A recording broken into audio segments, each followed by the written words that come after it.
वालेकुम सलाम भाई मैं 4-5 साल तो लाना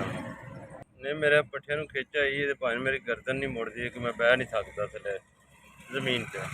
खिंचे समझ लो कमर धोन लत्तां मुकम्मल ही समझ लो सारे ही खिंचे बाद बड़ा औखा हो के कम करना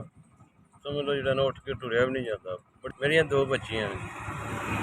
नहीं जी घर तो अपना लेकिन समझ लो भरा को रह रहे वह हिस्सा है ये जी चावल चने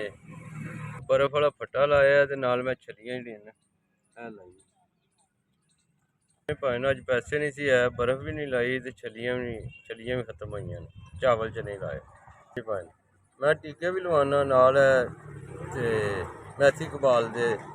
ते पट्ठियां वास्ते ते नाल साइड अप गोली भी खा रहे हैं रोजाना 2-3 गोलियां खाना।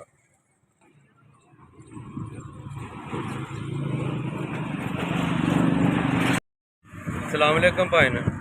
जिन्होंने मेरे वास्ते 6000 रुपया भेजा अल्लाह ताला उन्होंने जिंदगी दे और उन्होंने बच्चों को सेहत ते तंदरुस्ती दे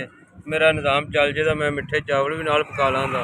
ते नाल छलियां भी सुबह लै आवां ते बर्फ भी लै आवां भावें जो मर्जी आके चेक कर लो अल्लाह ताला उन्होंने जिंदगी दे और सेहत दे तंदरुस्ती दे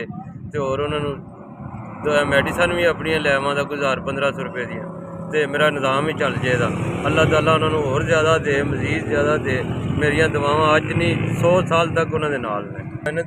दिलों बड़ा खुश होया मेरे वास्ते तुसीं जिहड़े ना फरिश्ते बन के आए हो समझ लो जिहड़ा ना मेरे बच्चों का निज़ाम जिहड़ा ना चल गया तो मैं हुण इंशाअल्लाह ताला बड़ा राज़ी हाँ मेरा सुबह निज़ाम सारा जिहड़ा ना चावल भी ज़्यादा पक जान दे और छलियां ते बर्फ भी मैं रख लाँगा मेरा निज़ाम वसी चल जाएगा इंशाअल्लाह ताला मैं तुहाडे वास्ते दुआवां करदे ही रहांगा। एस वालियां दा बड़ा शुक्रगुजार हाँ ते मैनूं उन्होंने मदद पहुँचाई है तो मैं उन्होंने वास्ते दुआ कवां तो इंशाअल्लाह ताला उन्होंने वास्ते भी दुआ करता रहांगा।